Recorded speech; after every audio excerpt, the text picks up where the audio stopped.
This is the Average Guy Network, and you have found Home Gadget Geeks, show number 246, recorded on January 28th, 2016.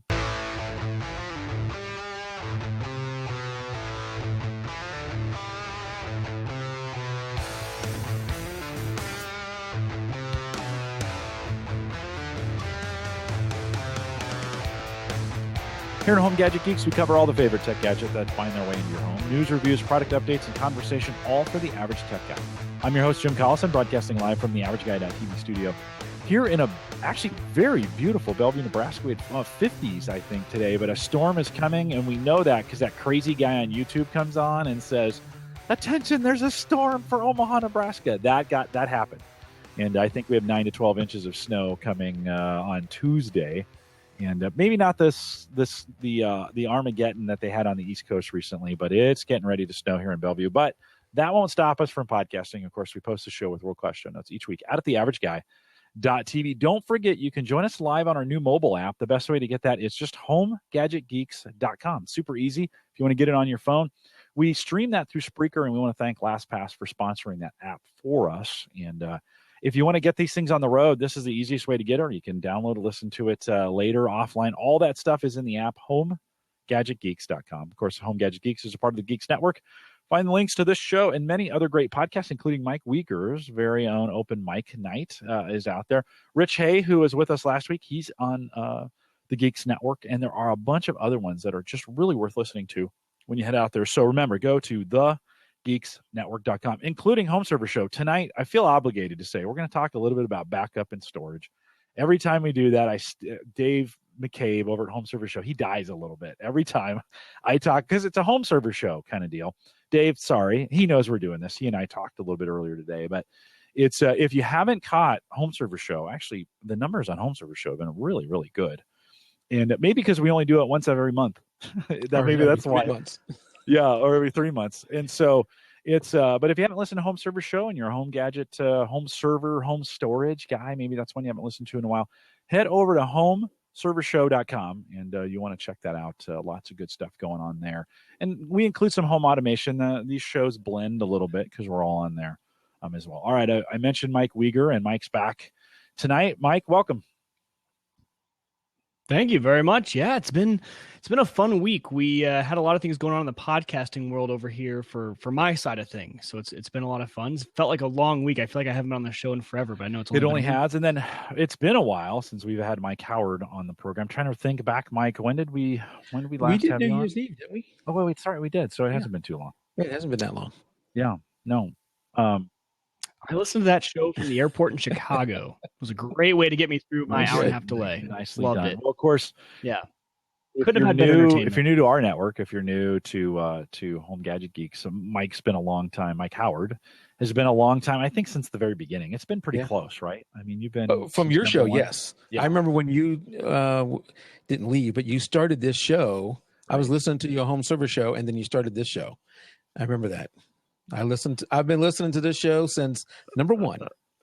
So Dave McCabe just hit me on Messenger on Facebook and said, Unraid and backups. Geez, man. So there's he's always watching me, but he'll die a little bit inside tonight, but that's all right. It's okay. We're going to talk about some Unraid, some backup, and we've got some other things scheduled as well. We let's dig in a little bit, Mike, because this is one of those topics like you jab me with Unraid at just about every possible chance you can, and we'll be talking about something even on Home Server Show. We'll be talking about hey, Unraid could do that or Unraid could do that. Let's start at the beginning for the average guy when we think about Unraid, and I'll be honest, not a lot of our listeners probably even those that have followed you have some idea what it is, but let's just kind of get down to the nuts and bolts. What the hell is Unraid? Can I step back a little bit further than that? Yeah. So listening to Home Server Show with you guys early on, I can't remember what show number it was, but it got me started with Home Server, the very first version of that. And I love the ability that you could do a bare metal backup and you can do a bare metal restore and all that kind of stuff. Love that. What I really hated about it was I had a lot of movies that I was backing up for Blockbuster. Yeah. In case they ever needed those again. Right. And I had a lot of those. And the way home servers did that, the way the version 1 at least did their protection, was they made 2 copies of it. So now all that data was on there twice. I thought, this is massively wasteful, and I'm having to buy double the disk I want. So there's got to be a better solution. So I found Unraid, and I think I was on Unraid version 2 or 3, something like that. It's over 5 years ago. And it uses it's software RAID. It uses a form of RAID where you have one parity drive that has to be the biggest or equal to the biggest drive in your array. And then it'll protect, in my case, I have the Pro version. It'll protect up to 20 drives. So one drive protecting 20 drives. If you lose one drive, then you're okay. If you lose 2 drives, then you only lose the data on those 2 drives because it doesn't stripe. It doesn't.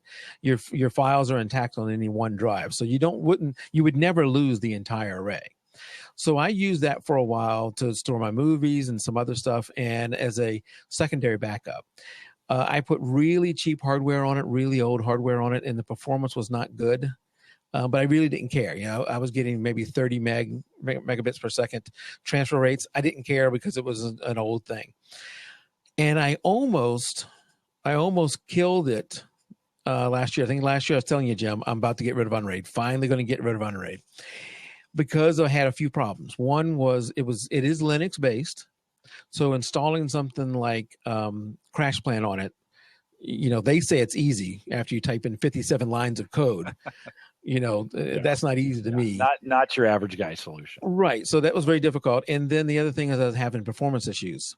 And I didn't right away say that was the hardware because I was well above the specs for the hardware.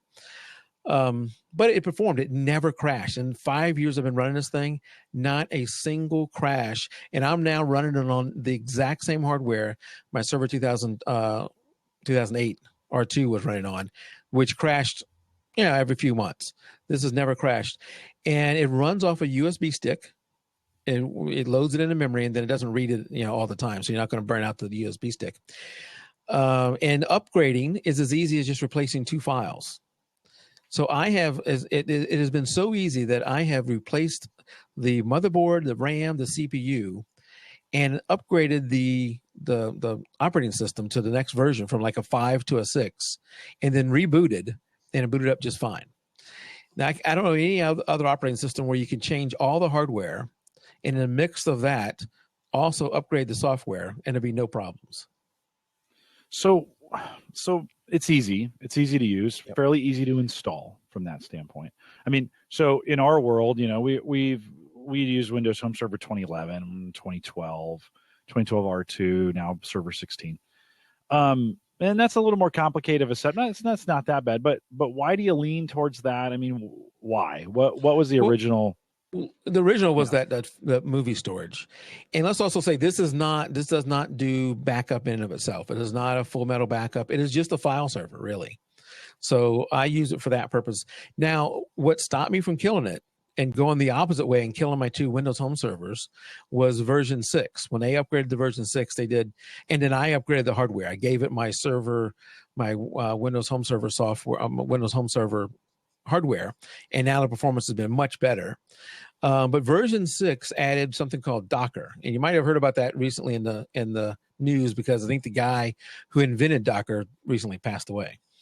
But Docker's, and I'm not going to describe this properly, and I'm not an Unraid expert, so don't ask me too many detailed questions. But Docker, if the way I look at it, is almost like a VM for an individual program. So they have an image that is CrashPlan. You basically just double click and say on Docker and say install CrashPlan, and boom, now you have CrashPlan running a system. No more of those lines of code or anything. I like Linux, but I don't know any of the Linux commands, and I don't have to use any of them. So it is fairly. I mean, You're not a Linux administrator. You're able to set this up. You were able to go, and I dropped the link to. This is a Lime technology. So if you go to Lime, LIME-technology.com. From an average guy standpoint, Mike, I mean, this is something when we think about being able to download software, put it on a USB stick, boot it up. I assume it boots to the USB and fires up. and then you can start adding drives. You had been in a Norco box, which is one of those big, gigantic. You still are. I still am. So you got quite a bit. Let's talk a little bit about we're going to talk about performance here in a second. Ken has a question, but how much when we think about hardware, how many drives do you have to it, and how much storage do you have total? I have 32 terabyte of storage in there right now, and let's see what I have 17 terabyte free. I have 11 disks, not including the cache. So I should talk about that in just a second too. When we get to performance, I'll talk about cache. I have slowly been taking out I had 1 terabyte and 1.5 terabyte and 2 terabytes. I've been slowly getting all those out of there and moving to just 4 terabyte drives and only Hitachi, the Hitachi NAS drives. Been going to just those. So just the 4 terabyte, or you're making it. I think I have 4 more 2 terabytes in there. It's even a system like the Drobo where in traditional RAID, you try to get all the same size drives and some of those kinds of things. In this case, you're able to mix and match some of those drives. Yeah, the only thing it cares about is that your parity drive is your largest or equal to your largest drive. Okay. So if I have for your 4 terabyte, the minimum would be a 4 terabyte drive for your parity. Right. If I went out and bought a 6 terabyte and wanted to put it in here, I'd have to put it as the first 6 terabyte. Yeah. I'd have to put it in as a parity drive. Okay. The way that this does it is, so it looks at that 32 terabyte is one massive pool of data. You can see the individual drives, but you create a share. So I have a share called podcast. And that's where I put all my podcast files. And I have one for photos. That's where I put all my photos. And then when you create the share, you tell it, do you want me to use the cache drive, which we'll talk about in a second? Do you want me to use all the drives that are on there to spread files across? How do you want me to do it? Do you want me to go to the drive that has the most free space? Or do you want me to fill up a drive first? Or do you want me to make a high water where I'll bring all of them up to like an even amount of free data? I go with the most free. So go to the drive that has the most free first. Okay. And let's talk a little performance from this standpoint. When we think of, Mike Uyghur started thinking about Mike, what was the NAS? What did you go with eventually that you're trying? So I'm building a free NAS box. So that's what I was going to ask you, sell me on Unraid compared to free NAS, any differences there would be. And I guess in going with that, I've had a lot of trouble because the only extra spare machine I have now is 32-bit. So getting this old free NAS to run on there is kind of a pain and not working too well at this point. Yeah, because you have to run Mike, does Unraid work on 32-bit, or does it need to be a 64-bit architecture to make it work? I think version 6 is the very first one that is 64-bit. Prior to that, it was 32-bit. And you have to check it. There may be a 32-bit version of Unraid 6. I'm not positive about that. It's the first one. Version 6 is the first one where I've added more than 4 gig of RAM. Because, once you start running some of these Dockers and that kind of stuff, and you can run VMs. I think it uses, was it KVM? Was that one of them? Or Zen or one of those? I can't remember which one it runs. It runs VMs. I'm not going to run a VM on it. I'm just using it for storage. Mike, for folks who don't know, talk a little bit about your podcast and why you have so much to begin with. Because some people are like, come on, dude, do you really need 10 terabytes of storage, from that standpoint? So talk about why you do what you do for folks who don't know. Well, first, I'm a photographer. That's my hobby. And I shoot a crap load of photos, and I shoot everything raw. If you're a photographer and you're using a real camera, not your phone, and you should be shooting raw. There's some situations where you wouldn't, but I shoot raw, and I keep all my raw images, and those I can go to a swim meet and shoot 1,000 photos in one swim meet. So if I'm shooting sports, I'm shooting a lot of images. I'm shooting landscape, it's not as much. So I have a couple 100,000 or more photos all raw. So that uses up a crap load of storage. For the podcast, we do ours on YouTube Live, and we stream 720, but I record 1080p. So I'm recording 1080p. I'm also recording the audio as a separate file. And so each podcast, I think I added it up. If you add the original plus the edits, it's somewhere between 30 and 40 gig per show. So it adds up. Wow. and we're on show number 164. We're behind you. Yeah. But you know, that stuff adds up. So that's a lot of data. And I like to make sure I have the originals. I don't store movies anymore. I don't keep that. So that freed up a lot of space. But, you know, you can chew up space pretty fast. Yeah. And by the way, all that is backed up with CrashPlan. And so how does the CrashPlan work on that? Does CrashPlan have a version that'll work on that? It is, yeah. So I guess it's the Linux version, and you know, using Docker, that thing is built into Unraid. They have a Docker image for CrashPlan, and you load that. You're usually just running the server portion of Unraid. It does. I mean, not Unraid is what is it? CrashPlan. It has two things. It has the desktop and it has the server portion. So the server portion is the one that does all the work. The desktop is only the one, you know, what you see. So I only run the desktop when I need to log in and see how things are going. So I would boot up the desktop, and then you just remote desktop from another machine into that desktop version of CrashPlan and set everything up. Then I kill the desktop version of it and just run the server, and it runs just like any other CrashPlan, just looks for changes and then it modifies them. So how much are you pushing to CrashPlan? I have a little over 10 terabyte there now. And how long did that take? It took months. Yeah, it took months. Yeah. I just switched my server from 2011 to the 2012 box. And I didn't, you know, you can transfer on CrashPlan, you can transfer some of those, and I should have done that, although I was changing some of the file structure, so that kind of would have been messed up anyways. And it took a full 40 days to get all the. So when I moved it from, I had CrashPlan running on server 2008 R2, and then I moved it to Unraid. And when you adopt it, even though my file structure wasn't exactly the same, it still does that data deduplication, and it doesn't have to re-upload all that stuff. It still took it weeks to get all that stuff back in sync. Yeah. But I didn't have to re-upload everything. As far as performance goes, so if you're writing to the array and you got a decent system, like I now have let's see, I'll have to tell you what it is. It's 16 gig of RAM, but it doesn't use anywhere near that. But it's an AMD Athlon X4, so 4-core 3000. I don't know what gigahertz that is, but it's not a modern CPU. But it's a decent CPU. If you're writing to the array, then you're going to get somewhere between 25 and 30 megabits a second. So pretty slow, right? Yeah. But with Unraid from the beginning, they've had what they call a cache drive. You write to the cache drive, and then you have a mover process that you tell it how often you want it to do it, and it will, at those times you told it to do it, move it off the cache and into the array. The problem with that was if that cache drive goes down, you've lost that data because it's unprotected. It's outside the array. What they did with version 6 is allowed you to add more than one cache drive, and then it would mirror those. So I now have two 2 terabyte drives as my cache drive. So when I write to it, it's writing to both of them, so they're protected. And then I think I have it twice a day go into the array.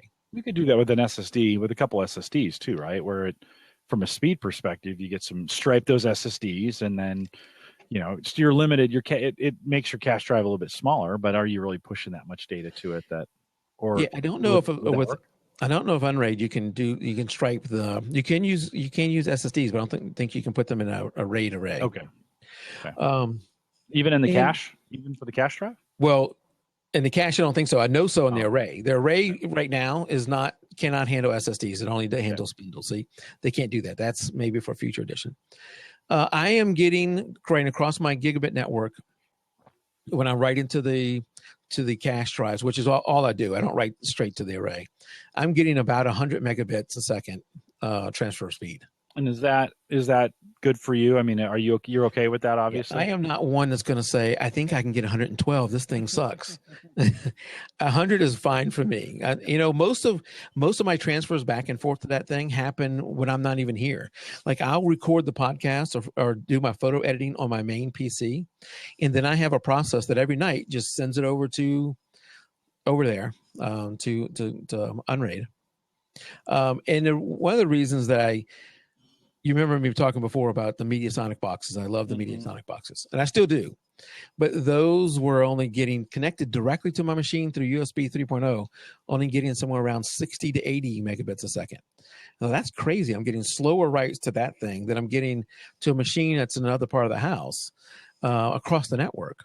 So now those old Mediasonic boxes are sitting over there connected to Unraid, sitting outside the array, because you can have boxes outside the array, and they are backing up some of the data that is on Unraid.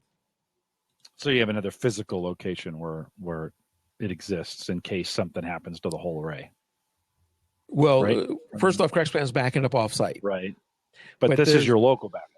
But that machine has local storage that's not backed up anywhere. Right. Plus, it has some data that's on my computer. But the data that's on that machine that's not backed up anywhere, like the podcast files, they're on Unraid and on CrashPlan. So the second local copy of them is on those Mediasonic boxes. Yeah, no, that makes sense. Mike Uyghur, when you think about building something like this, you're stuck with that 32, that the right. 32-bit. You should really look for a really cheap AMD 64 gig, because they were doing 64-bit before Intel was. You should be able to pick up a fairly decent board. I mean, in this kind of situation, I think you got a PC from somebody. Is that case expandable at all? Was that a home build, or did you get a? It's just a standard Dell case. So for that sort of thing, I mean, I've got my QNAP sitting over here, and I'm getting 272 megabits per second to that now. And for me, I only need 2 drives, so it's kind of perfect for me because I don't have too much data. So I could throw in even 2 6 terabyte drives, and that'd be enough. I have 2 terabyte drives in there in RAID, so really I only get 2 terabytes of storage. And that's enough for me. So for me, I'm kind of thinking about it now, like, man, do I need the extra power consumption? Do I need really another box? You're not doing this for backup. You're doing it for fun. Oh yeah, no, it's fun. I build it and then I just tear it down. It's really what I do. Yeah. Except for the PF box, that's a winner. Yes, keeping that. But so, what kind of speeds are you getting? 272 megabits per second across a gigabit network. Yes, that doesn't sound right. It's going at 34 megabytes per second. I couldn't, those have always confused me. And I hate to. Yeah. That's one of those things I've always avoided on the show. It's like, okay, that sounds good. Let's move on. Because it's like, at the end of the day, we don't go into those kinds of details here on Home Gadget Geeks. I'm more interested in kind of the average guy stuff for it. Yeah. And so, Mike, what it sounds like, though, when we think about the setup on this, it's a pretty easy even for the average guy with some extra equipment that wanted to give it a run and try it out. Sounds like a pretty easy solution. This Docker stuff is pretty new. These containerized applications, it's pretty new. It's pretty cool. That's available in version 6. It is. They can do, I'm running just CrashPlan on it, but it can run Plex and a bunch of other things that they have out there that can run. Jim, one thing, you put my wrong website address there. Oh, did I? JPEG, the number 2. Wrong. But it goes JPEG 2 TO. It goes to the same place. Oh, does it? Okay. Yeah. I tested it because I threw it out there and I'm like, oh, is that the right one? It does go. I think you bought both. I must have, yes. JPEG 2, the number 2, raw.com. Yep. If you want to try this out, they have a free version, which is the 3 drive. So 1 parity, 2 data. The 3 drive one that's free. I'm using the pro version, which I think is like $90, $99, whatever it was. So I can have up to 20 or 22 drives, something like that. I don't know if I'll ever get to that many drives. Like that Narco case can handle 20 or 21, but I would see me getting 6 terabytes or doing something like that. They are talking about in another release, a new release coming up, to have dual parity drives, but they're still debating how to do that. What's the best way to add a second parity drive? Because if it's just the same data, it doesn't do you any good. So I'm not quite sure how they're going to manage a second parity, but that's the biggest request. They have a feedback. If you can't see it, but you manage the server through a web browser, and on there's a feedback where you answer their poll question on the server, and 78% of the people who are answering want dual parity. So I would imagine dual parity is going to come at some point.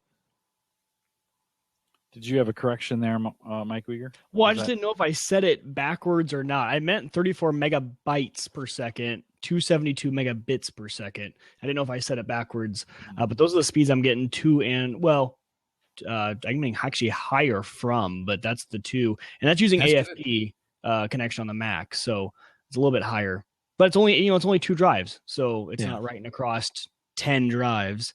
So No, Pull that in. No, pretty interesting. I think that's one of those when we think about an interesting, like Unraid just doesn't get a ton of traffic. I mean, it's not one of those things. It's a pretty niche-y piece It in is. the market. And then, like Mike, like I think a lot of people who are looking at free NAS or Unraid, you look at both. The Unraid people probably looked at free NAS, and free NAS people looked at Unraid. And if you go to the forum, if you go to the forums or either one of them, there's talk about the other one. okay, so they're both comparable then, because that's what I've been doing. I've been going back and forth to say, okay, I'm creating this thing. What do I want to do? And then because I think Unraid, what's the cost on that once you get past the free trial version? Well, if you go to the full version, like I have, the pro version, I think it's $90. It was back when I bought it, $90 something, but it's a one time price. I bought that back in version 3, and all the upgrades have been free since then. Good to know. What I would do if you're thinking between the two of them is go to free NAS and their forums and search Unraid. So the opposite of what you think. Then go to Unraid's forums and search free NAS. And then you get to see what each one of them think about the other. That's true. No, that is probably a good way to. Well, I think I'm going to wait until I have kind of a bigger box with a lot of slots for customization and stuff like that, and throw in a different board, just get a little more options for what I'm doing. Yeah. I think your next upgrade, Mike, is that, you get a case that supports, an ATX board, right? And then you've got you got a shell, and then you can start kind of working motherboards in there and do kind of different stuff with it that'll allow you a little bit more flexibility. We have to be careful. You're still a law student. You're still trying to get through school. Mm-hmm. And it might kill me if I do any more projects that involve any sort of money. Well, this Sense box was supposed to be free, and it turned into a little bit of cash. So we'll see. For me, you think, well, you run this big Norco case and all that expense. I was running a Norco case and then a Windows Home Server, whatever the second version was, and a Server 2008 R2 box. I was running 3 servers, and now I've gotten rid of the 2 Windows boxes and put everything into the Norco. So I've actually have downsized, believe it or not. Yeah, right. And it in some markets, I mean, that can get pretty expensive when you think about running all those hard drives. I mean, hard drives don't take a ton. I think it's 5 to 10 watts, maybe, but stack up 20 in there. True, and you can set them to sleep. What I do, I think I have a 5-hour inactive sleep setting, meaning the thing in there being that while I'm here at my computer using it, and it spins up, it'll stay spun up for the whole time I'm around using it. But once I go to sleep or go to work, they'll eventually will spin down. And I'm looking at it now, and one of them is spun down. Yeah, right now. Mm-hmm. We were going to show the control panel, but here in Blab, that doesn't work real well when we use Google Plus Hangouts a little bit better. But it is an interesting. It looks nice. I've seen it before. We showed it. You and I did some Unraid work on some podcast last year, I think, and you can go back and take a peek at that if you want to see. There's screenshots on the web as well, Mike. So you're not doing bare metal because this is like when we the home server guys. So what are you using for backup on the individual PC basis? What I've done now is all my PCs run CrashPlan, and they back up to the CrashPlan that's running on Unraid. And that's pretty sweet. That's all I'm doing. And then, so it's those files, the copy of those files, they're only on the Unraid server. They're not going to the cloud. The CrashPlan backups of the individual PCs to Unraid. The only other place they're on is those MediaSonic boxes. So that I am copying those MediaSonic. So I do have the original, that is the PC itself, the backup on Unraid, and then a backup on those MediaSonic boxes. And so you've purchased the one licensed copy of CrashPlan, the $60 a year. It's not a year; it's a one-time price. No, it's annual. Is it? I'm sorry. I was thinking Unraid. Yeah. CrashPlan. Yes, I've only bought the one subscription to CrashPlan. Yeah, the one PC version of it, right? It's one PC. Yeah, no, it's they're okay with that. By the way, I met their engineers, and they're like, yeah, we're okay with that. It's. I ended up buying the family version of it. I think it's double, so like 150. What's that? Still very reasonable. Double. Yeah. 150 a year, unlimited PCs, and I do the same kind of thing where because I'm crazy about backup, so I'll back up everything to the cloud to begin with. So every PC is going to CrashPlan in the cloud. That's the minimum. Then I'll do some local stuff in case I want to do a local recovery, right? You don't always want to have to pull that stuff down from the cloud. Sure. And so the home server, the Windows, the 2012 box has CrashPlan running on it. And I'm moving. And that's the beauty for the average guy. You don't have to push it to the cloud. You can use CrashPlan for free, install it on several different computers, and make a backup PC that all it does is back stuff up. Yeah. And you can push those over to it locally. And as long as those drives stay running, I mean, the chances of you losing both drives at the same time are pretty low, or both PCs at the same time are pretty low. But that works out pretty well. If you haven't tried CrashPlan in a while, it might be time to take a look. Mike Weaker? Well, yeah, I was going to say, so for me, I kind of do the same thing he does. So I have my NAS unit, the QNAP. Everything, well, first of all, the first layer of backup for any Apple device should always be Time Machine. It's free, it's there, might as well use it. So extend a drive off something, or if you want to use your NAS, you can. But I have hard drives, so everything has a Time Machine, but that's an awful form of backup. But if you delete a file, quickly need to rewind half an hour, a day, a week, a year, and get that file, it's easy to do. And then I just clone all of my machines using Carbon Copy Cloner. It's set to do it automatically every week. Clones an exact bootable copy over to the NAS in the form of an image file. And then so everything's backed up there. So locally, if I ever need to replace a drive that dies, I have it on the NAS. It's right there. And then that entire NAS, so that has all the backups for every computer in the house. That then goes to Amazon S3. So that's always going up, which I know, Jim, we had talked about this a while ago, and you had kind of said that Amazon S3 is kind of clunky to use, difficult, slow. Very true. Too. But actually not too bad. When you're just uploading to it, the expensive part gets when you're bringing back down from it. So if you ever want to do a recovery, that might add a little bit of expense. But I'm looking at like $4 a month for uploading, for backing up. And you got to admit, I mean, I only have a 1.5 terabytes worth of data. I guess it's less than that. It's like 700 gigs worth of data I go.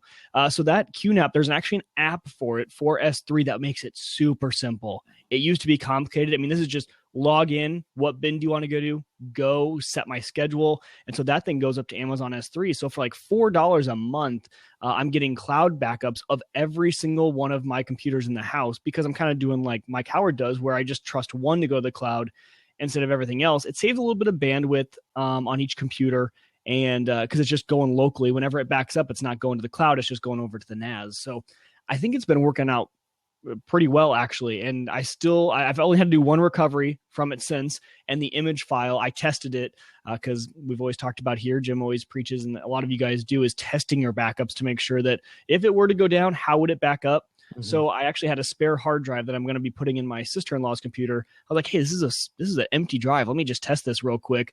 Brought down the image from the NAS and threw it over there, and it worked perfectly. So it seems to be a good solution. I do like that consolidation to one machine going to the cloud instead of multiple. Just makes it a little bit easier, I think, to manage. You know where it also makes it easier? Whenever you go to podcasts and you want to know who is using up all my bandwidth, yes, you know there's only one CrashPlan to stop. Right. Well, and in my case, I know that it's Monday morning at 1 a.m. So as long as I'm not podcasting from like 1 to 7 a.m. or 8 a.m., or if it's a big backup later in the day on Mondays, I'm good to go. There's nothing that's going to be taking up bandwidth to the internet, maybe on the local bandwidth, but that's not too congested. So what was the name of that program you said you did the Full Metal Backup or the clone? Carbon Copy Cloner. It's a Mac program. So if you have any Mac devices in your house, Carbon Copy Cloner is definitely the best. So worth the money. I told you don't mention any Mac stuff around this guy. I told you. I know. I just didn't listen. I don't like listening.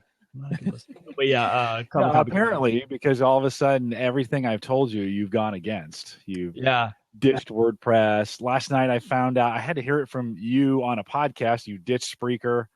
Like, dude, what is up? What's going on over there at the Uyghur residence? Yeah, we're kind of like the anti podcaster. So we try and podcast. Yeah, we're anti-establishment. We try, like, if that's the way everyone podcasts, we're going to be different. We're going to something else. So no, it just came down to cost saving for things. And hey, what can I eliminate?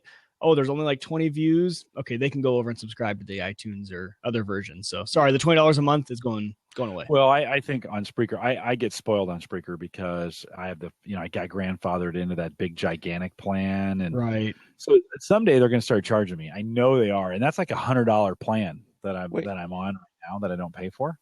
The plan, I had that same plan. What do you have, like 5,000 hours? Yeah, that's not what everybody gets now.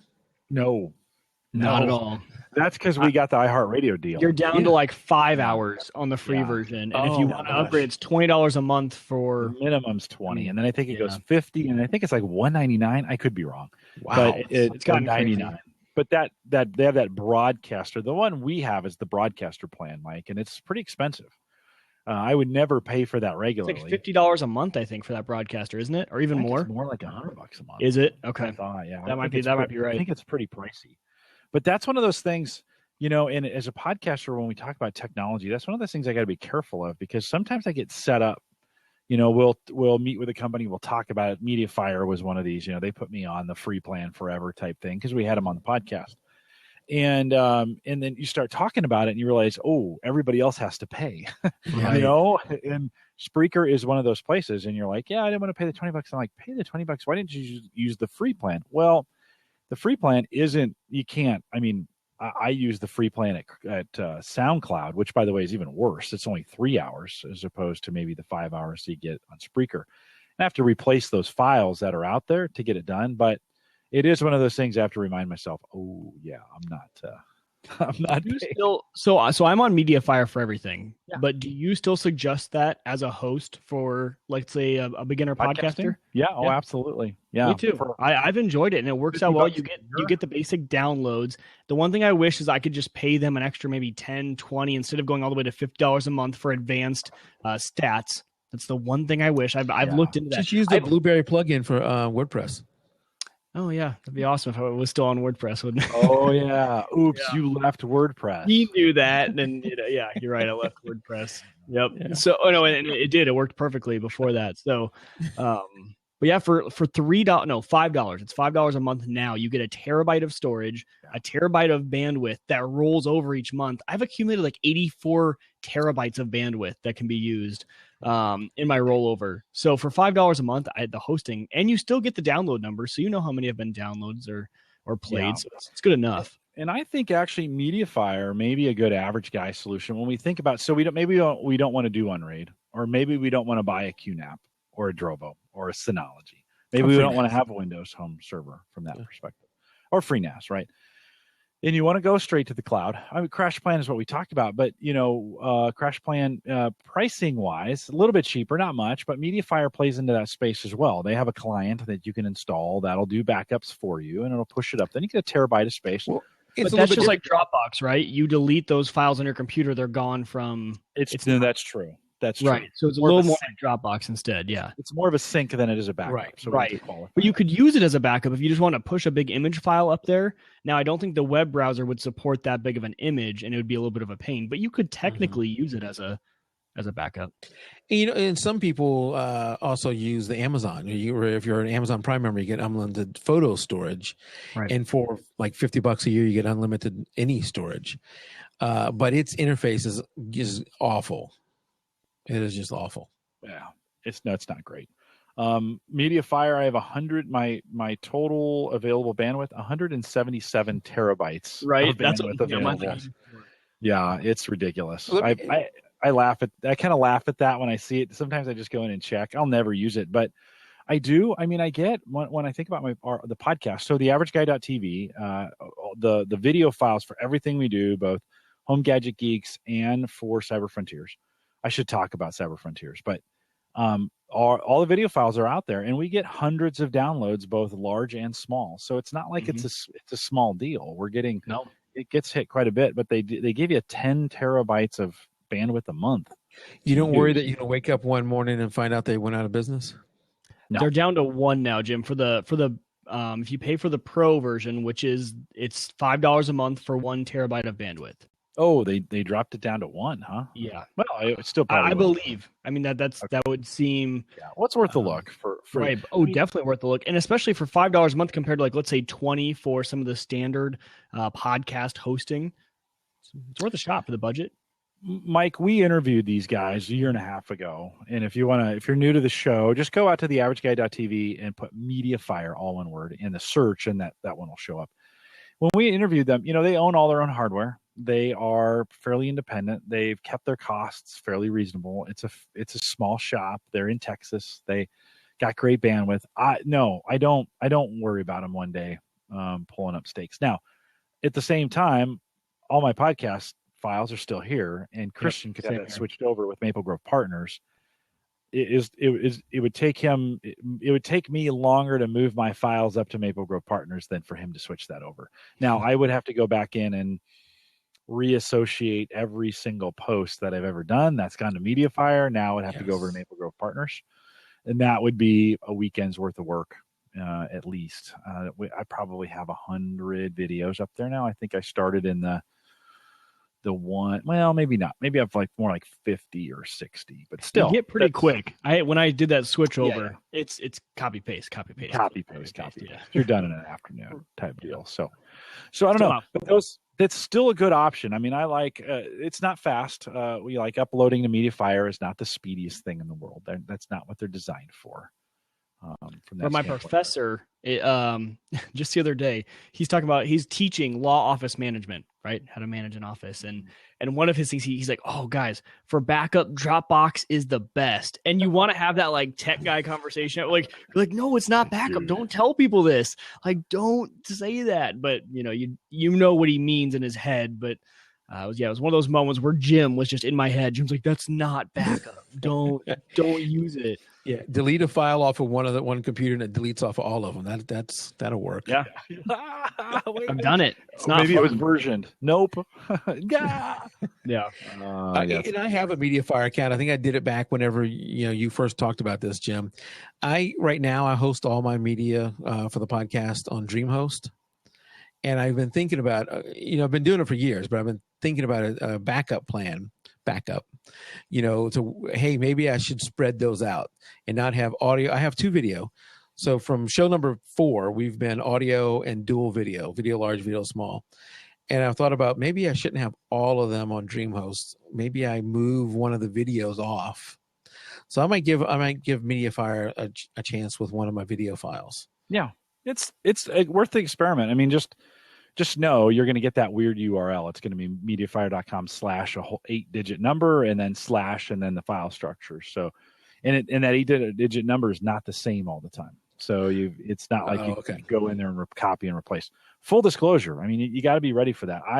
In my case, my video uploads are 1/10 of what my audio are. And so if I need to be down for the weekend to switch that stuff over, it wouldn't be such a big deal. Well, I don't make money from mine, so no one's going to punch me in the face. No, no one's going to. K. Parker. There, yep. Nicely done. That usually only ends up on Ask the Podcast Coach. So I've actually been approached 3 times for people to subscribe to advertise on the show, and I've said no all 3 because I don't want to. I'm beholden to only the fans, the few that there are. I felt like music should have been played behind that what you just said as you're saying. No, good deal. We don't take a lot of advertising here. I take some. We've had Talk.to. I have LastPass that sponsors the app, but we try to keep it fairly down. Guys, sorry, I'm in a pinch because I'm up against another webcast that we're doing here at Gallup, and I've got to still drive to work and get that done. We still have a few more minutes. I'm going to shift gears a little bit because I found this cool little tool that I just want to talk about called Amara, AMARA. So if you head out to amara.org, AMARA, open sourced video. This is so Mike, you know how we all create these YouTube videos, and Google tries to caption them, but they don't do a very good job. You ever gone back and looked at the captions, the English captions that it makes automatically? This brings me to a topic that I can talk about afterwards, but go ahead. So now I'm kind of interested. Is it juicy? Is it gossipy, or what's the? Let's just say, have you heard? You should look up 508 and WCAG 2.0. Oh yeah. No, I understand what you're going through. Yes, but from a closed captioning standpoint. So on your YouTube videos, they try to do that for you. And of course, as podcasters, it almost never really works. It gets maybe 65 or 70% of the way there, but the rest of it. And if you ever try to go in there and change those, it's one, to do it on YouTube, it's kind of a pain. 2, it takes a lot of time if you want to do it. I don't know if the average podcaster gets that much of a lift. We at Gallup have created some videos that we want to translate into other languages. This is where closed captioning can actually be really, really handy. I'm not sure that many English speakers are turning on the English subtitles. Maybe some of the foreign folks are, but we don't get. I don't think we get that much value out of them. But for us to have them in English and have our customers get them in French or German or Russian, some of those languages, this is really handy. So this Amera, what this is an open source platform that allows me to suck the bad translation out of YouTube, and they drop it onto their platform. And then I can invite people to come in and make edits. And they don't have to do the whole thing. They can do little bits of it at a time and then come back in and save it, saved on the platform. Amera hosts that file, not really. It's hosting the embedded YouTube file and syncing up all the timing so that those new captions work. Now, when you're done, you don't have to. I was like, oh, I don't want people to have to come back to YouTube to see the video. Come back to Amera, because everybody's going to be on YouTube. So then they allow you to export those translations. So when they're done and checked and verified, and you're like, oh, good, I've got the French translation the way I want it now. You can pull that file out and just push it right back into YouTube, into there, because they accept several standard file, and these guys support those file extensions for that. And then, boom, you automatically have translations in that language for that video, which I thought was really cool. And not that because you could get captions or closed captions in another language. We've been doing that for a while. What's cool is this really supports an open or a crowdsourcing model where I can get people around the world. If I ask them, hey, would you spend a little bit of time translating this for me? Some people will do it. I mean, in the spirit of open source and crowdsourcing stuff, there'll be people who do that for us and get those videos translated. I thought that was pretty cool. And this is the first one I've seen. I'm sure there's been others like it, but this is the first one I've seen that has really done it and done it well. And it's pretty cool. And it a little bit applies to us because we make content. When I think about it, we're making, and the average guy is making more and more YouTube content when we think about it. And if you want that translated, here's a way to get it done and maybe get it crowdsourced. So amara.org, AMARA.org. Check it out. We're going to start using it. I just started assembling a crowdsourced team from Gallup, and I went on Facebook and said, hey, who speaks both English and something else? And can we put teams together that will help me translate these videos? Now, you'd say, Jim, why would people do that for you, right? Why would they do that for you? Well, the content we create in English, they want in their language because it helps them sell and do their jobs from a coaching standpoint. So it's in their best interest to have our English videos captioned in Russian or in French or in German. Now, the YouTube captioning of it in English is horrible. It's like you said, 56% accurate. Yep. So they're listening back to the audio of it and creating new transcript in their language. Well, we're gonna fix the English too. So this is the thing. Okay. I'm gonna have a team go in and edit the English. That's gonna be pretty fast. Then they can pull up the edited English and translate it while listening. So they'll have both. They'll have the correct English and they'll have the audio to hear. So you want to fix the English first before you start the foreign language process? Okay. That's gonna be the process. So we'll put a file out. What I'm gonna do is look for some really good fast editors in English. That should go pretty fast. And we'll say, okay, go out. And they'll pick pieces, maybe it'll be, I'm going to do the first 10 minutes. I'll do the second 10 minutes. I'll do the third 10 minutes. In this case, we're going to start with 10-minute videos. So, maybe two people could have that done in half an hour, probably, if they split it up. And so then when the English is done, then we'll have somebody QA it, check it real quick. Hey, go listen to that video. Make sure that's right. Everything's done. Then when that's good, then we'll release it to the foreign teams and say, all right, Germany, here you go. Start and go. And then they'll split that up and start doing it. And then they'll QA each other to make sure it makes sense. We'll get one more reading on it. Boom. The good news is I can QA the file. So before I push it into YouTube, I could send it out to our Facebook group and say, hey, I need a few German speaking people to QA this file. Can you come here and look at it and turn on the German subtitles and make sure it's right? That way, because that's always been our concern, is when we hire for transcription or when we hire for translation, there's such a high expense in QA to get that file checked. Are they saying the right things? If I get 3 or 4 people to do it in that language, then I get a little bit like, if they all 3 agree, yeah, we're pretty darn close, from that standpoint, and keeps the cost down. So, one of those cool little, again, maybe this isn't average guy kind of technology stuff, but as media creators, I think this is going to become a bigger and bigger deal, Mike, as we think about getting our content as podcasters out to or captioned in other languages. Yep. All right. Do you like you can just say Mike and you already addressed both of us? I was like, Mike, we're talking about podcasting. Which okay, that fine. still doesn't We both distinguish podcast. No, it So, doesn't. yeah, we're like, Yeah, we narrowed it down yet. It doesn't. Mike Howard, what's coming up on JPEG to RAW as we think about some of the things you guys are talking about? So we'll talk about the next 2 weeks. We have 2 big events happening in the next 2 weeks. First off, we just finished our 2015 Best of 2015 photo contest, where we gave away over $1,300 worth of stuff. So big thing there.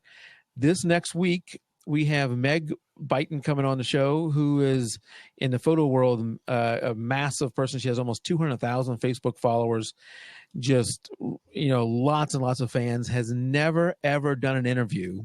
Nice. This will be her first interview ever. And if she publicizes it at all, we will break our live attendance record which holds at 252 right now. We will easily break that. This could be a 500 to 1,000 person night if she advertises it or more. The following week, we have something that may be even more interesting, because I'm not sure if her photography is interesting to you guys. But the following week, we have a guy, Ron Clifford, coming back on the show who just returned from Antarctica, and he's going to talk about his trip to Antarctica and photographing down in Antarctica. Wow.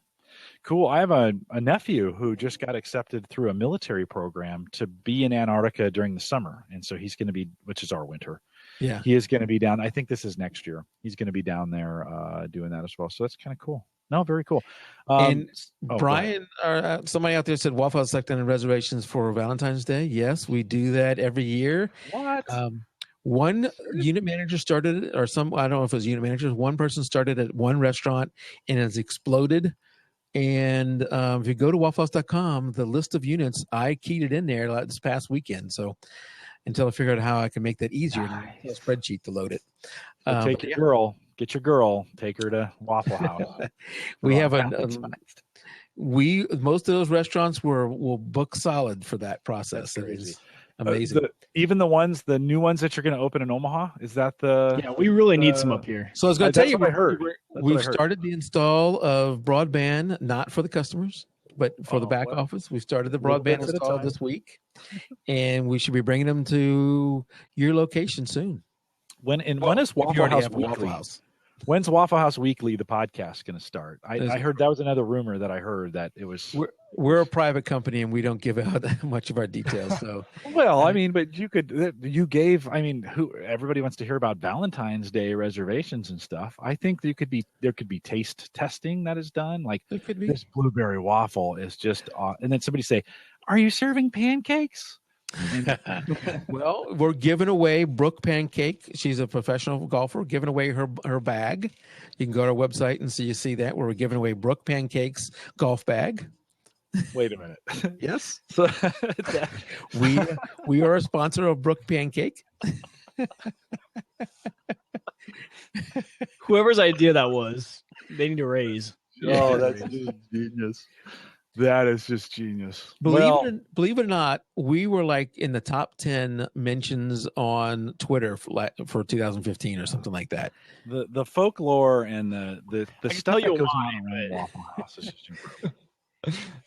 Yeah, and also if you mentioned Blueberry. If you go to our test kitchen, we have 3 new products I just added today to the test kitchen survey. Cool, and just wafflehouse.com. Wafflehouse.com. Yeah, one of them is a blueberry biscuit. So that's what made me think of that. That sounds pretty good. Well, Mike and I are both really excited about the new Omaha stores that are coming shortly. So, we'll be excited. Podcast meetup's going to be at the Waffle House. That's where the next meetup can be. I know. Like so we're pretty excited, Mike. So thank you for. It's never going to happen, is it? I wouldn't say never, but there are things that restrict us. Things that have to happen. We're sad. We would I've told you before, we would crush a Waffle House in Omaha. You guys would print money. Print it. There are some, I think maybe Iowa, I can't remember which state. There are several states that have started a Waffle House, a web page. What is it called? A page on Facebook. Yeah. That is the Bring Waffle House to X, whatever that is. Well, Mike, you and I, Mike Uyghur, we need to start that. Yeah, maybe we'll start our own Waffle House podcast. Would you shut us down if we started our own Waffle House? Yeah. Oh, that's awesome. Yeah, all right. Well, then we won't start our own unofficial. We'll call it the Pancake House then. There you go. You guys won't let us, and we'll talk Just about it. don't use our block letters. What? Yeah. Mike Uyghur, what? Hofflehouse podcast.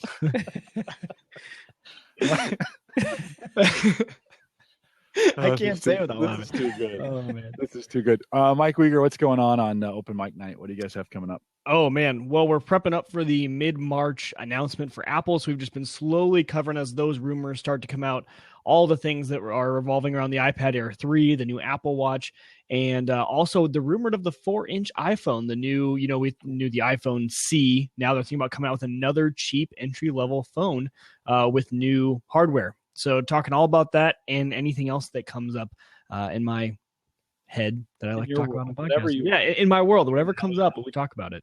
Whatever the hell you want. All right, Yep. Sounds good. Well, we are out here, I think, coming up here on Home Gadget Geeks. I do have the guy at Ring.com coming, Mike. So I think I have him scheduled for the. That'll be a fantastic interview. I'm excited for that one. Yeah, and we have he slept through the first one because he was in London and he had to get up really early, and then the second one I had to change around because of my schedule. We currently have him scheduled February 18th. So.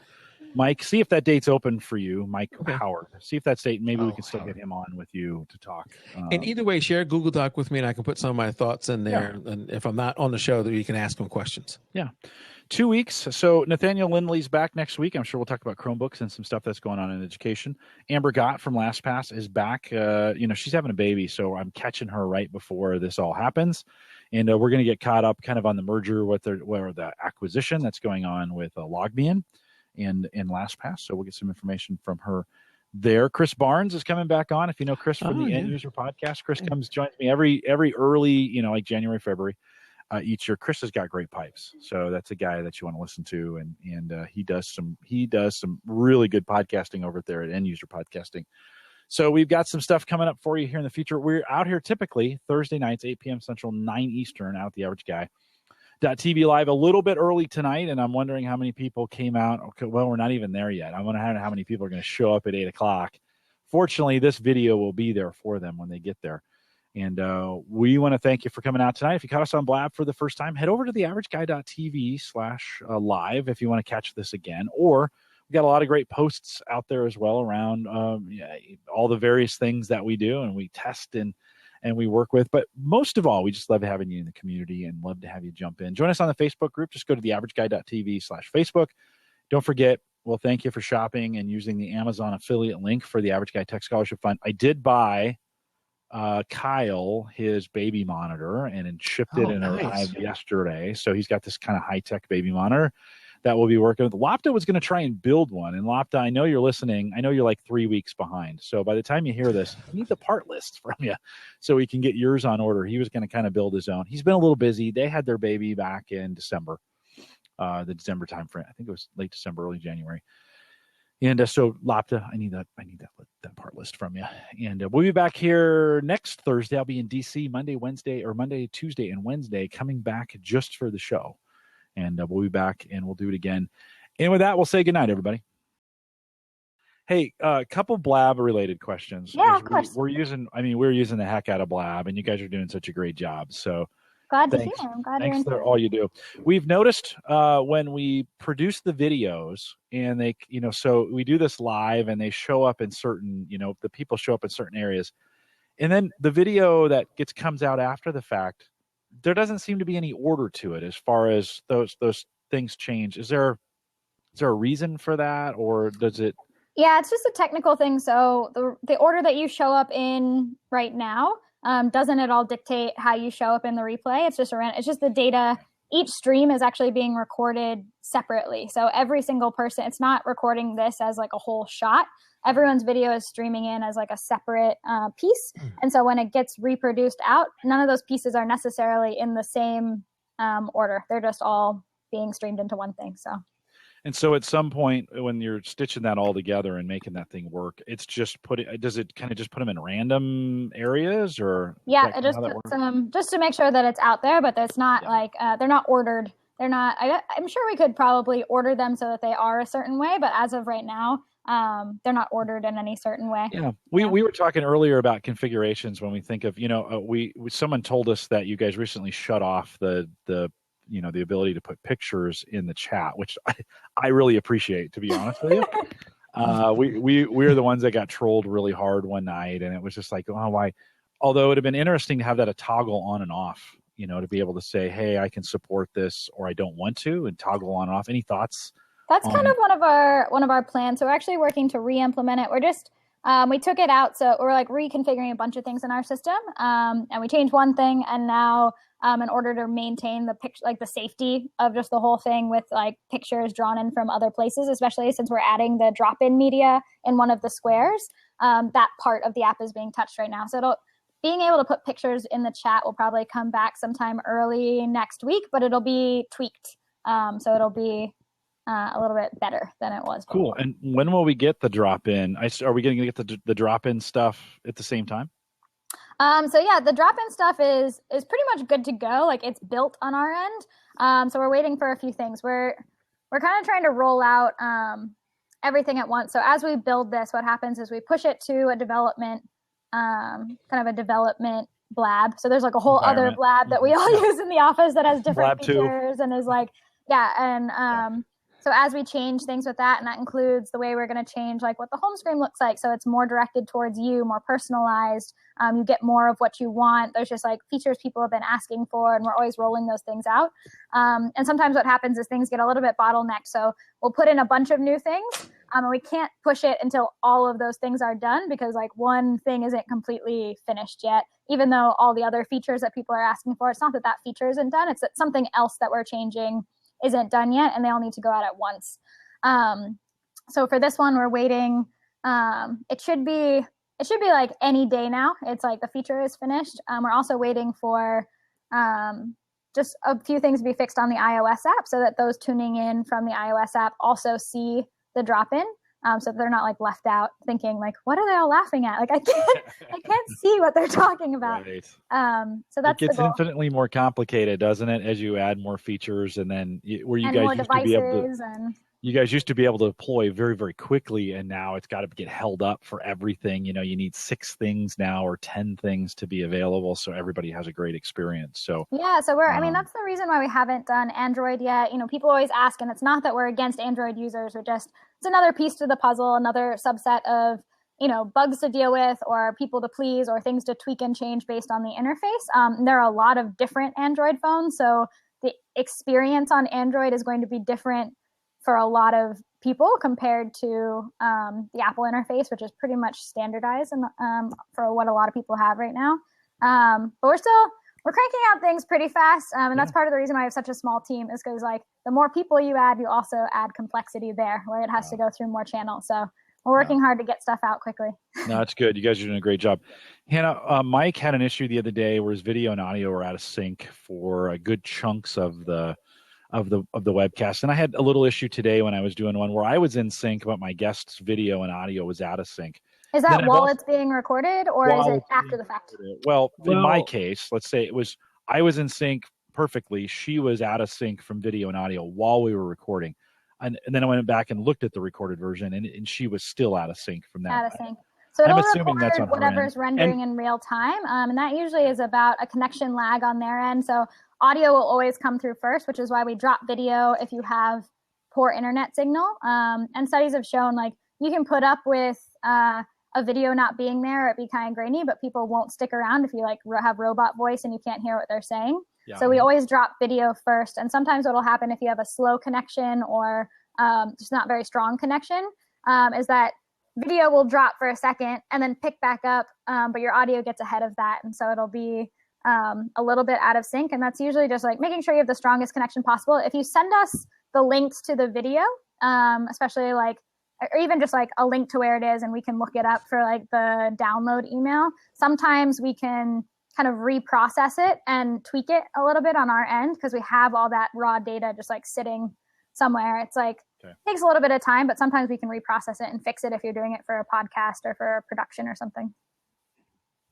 Well, that was my question, because mine, while we were live, it was flawless. Nothing was going wrong. It was fantastic. And I went and downloaded the audio, and about halfway through, it had like a full 5 to 6 second delay between me and my co-host. So we would be talking over each other and stuff like that. But during the live show, no one had a problem. We were fine. It was crystal clear. So yeah, that was the only hiccup I really run into. But so you can request kind of like a reprocess on that? If you send it to support at Blab.im, we can just look into it. We'll usually send it to someone who's working on the back end stuff. When we have time, we'll kind of look into it, especially if it's something that you need. Oh yeah, it wasn't like, and I didn't bother you guys with it because it was probably a connection thing, and so now I just do like a little secondary backup in case that ever happens again. We can look at it. It's good for us to know, because sometimes it's just nice to look at, because then we can know what more of the use cases are. So sometimes it's connection, especially if it's in like real time, it's not working. But if it was fine in real time and it recorded funny, that may just be like a processing error, or like, while it was processing, something got laggy. And so that's kind of cool for us to know, so that we can see where we need to put in more precautions. Yeah, send it in then. No, good to know. Cool. Hannah, you're the nicest person at Blab support. I just want to tell you that. That's why I call you personally. I could have done it any other way, but you've always been super kind to us. No worries. No, I'm glad to hear you guys are enjoying it, and that you've like found a good rhythm. I've seen this a few times, and your Mac show is pretty awesome. And I feel like it's just like fallen into a really nice format. Seems like you have a good crew here. So we like it. One more question for you real quick. How do we get, so on the front page, if you go to blab.im, you guys are featuring some videos, and I've heard a lot of people asking, how do people get on that very above the fold? How do they get in there? Is it a random decision, or it's kind of a combination of things. So it's everyone sees a different homepage, and it's kind of hilarious sometimes. Like we actually were just searching for one from a Blab account when we were over here around lunchtime, and we couldn't even find one we were looking for. And it's just because it's based on like what tags. So in the beginning, you'll select tags, or it's like people that you follow, and those people will be optimized to be at the top of your list, so that when you go on to your homepage, it probably looks different from someone else's homepage if you follow different people, if you are selecting different tags, if you're spending a lot of your time watching like audio, like podcasts and business and tech, you'll probably see more of those types of type of blabs, and you probably won't see a ton of the like art and music and cooking and whatever shows. And for people who are interested in that, they'll probably see that at the top of their page. And then on top of that, like, sometimes for logged out users, there are just things that we'll select. Maybe it's been a show that's been around for a while, or a really, like, I don't know, like Tony Robbins was on the other day. And so that has a big following. And so it's kind of nice to just like display like, oh, like if this is your first time here and this is someone you want to see, like we have that displayed. But for the most part, everyone has a different homepage, and it's mostly about who you follow and who you like are interacting with the most. Okay. So it's not everybody seeing the same. What, you have a record that you can share with us as far as the number of concurrent people connected to a Blab watching at one time? A record. I'm trying to think of what our top record was. So we recently implemented something. We were first having like some really massive Blabs, like, upwards of 500 to 1,000 people kind of connect at once. And it's really tough on the system. And our goal is to have unlimited number of people can watch it anytime. That's what we're going for here. Even though it's all real time, which is kind of a problem that is yet to be solved. Like people are kind of like, oh, it's breaking. And it's like, well, no one has ever done that before. No one's ever had anyone can call in at any time, and it's all real time for videos. But we just implemented a system that actually does allow an unlimited number of people to watch. So that's pretty cool. And you can watch on Safari. So even though we don't support Safari for actually interacting with it, you can like, when you log in, it doesn't just give you this like blank mess of a page. It's kind of like, okay, you can see what's happening. I noticed that. One of my viewers really liked that. So. That's helpful. We're doing a show, and a lot of the listeners are not for Gallup, where I work. And a lot of the listeners, they're not going to hassle with the technology. They just want to connect and either watch and interact. And so the more you guys support, and they can just jump in regardless of the browser, that's really helpful. Yeah, so we're trying. I mean, we get probably like 20 emails a day. We're like, people are like, when are you going to support Internet Explorer and Safari? And like, I always feel bad because I have to be like, it's not really on us. Like, we wish it would too, because that would be better for us, right? The more people that can watch or be involved is great for us. So we're not like leaving them out. but they just don't. It's not quite up to date yet. So if you read any of the Safari forums, it's a bunch of people being like trying to figure out when Safari is going to support WebRTC, and we're kind of pestering them too and watching those forums. So we're hoping for that as well. But for now, at least people can like get some sort of visual rendering, and it's about on Safari. It ends up being about like 10 seconds behind the actual stream. But if you're just trying to check it out and you're not actually going to call in, that shouldn't matter. Doesn't matter too much. So well, I'd like to push, and I asked Microsoft. We met with the team, and I said to the Edge browser team, and I said, you guys just need to hurry up and support WebRTC from the very beginning, because it's one of those. It's just gonna get more and more people are using it, and our friends over at Zencastr they're using it for audio purposes, and so it's one of those kinds of things. Like, just hurry up. Don't worry about IE. Let's let that die. Let that go away. Bring it on for Edge, and that'd be great. So, well, Hannah, thanks. Let's send you back to dinner. But thanks for jumping in. We appreciate that info. I just thought, hey, we had a few extra minutes, and these have been questions I've heard a lot on Blab. We do a podcast, Ask the Podcast Coach, on Saturday mornings. We get these questions all the time. So thanks for jumping in and answering. Yeah, no worries. If you have any questions, feel free to mention us, ping us, or send an email. And we try to be as like transparent as possible with like all the things that are going on. And I guess the truth of the matter is, for a lot of these things, is like we're just working as fast as we can. But it's definitely a hard platform to build. So we're trying to just make it as like painless as possible until we get to that perfect sweet spot for everyone. So great. Appreciate it, Hannah. Thanks a ton. Have a good night, guys. All right. Take care. Thank you, Hannah. All right. Well, we will we'll lock that seat down. We'll start Spreaker.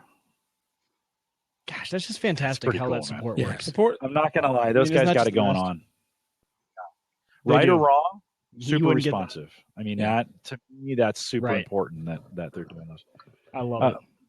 I mean, that is what kept me on Blab. When I was having that bad experience, she came on, she answered the questions, and I'm like, all right, I'll give it one more shot. And it's been great. It's just awesome. And, there's things I disagree with, like I didn't like the picture stuff and, whatever. And then you kind of go, but then you get service like that and you go, that's really cool.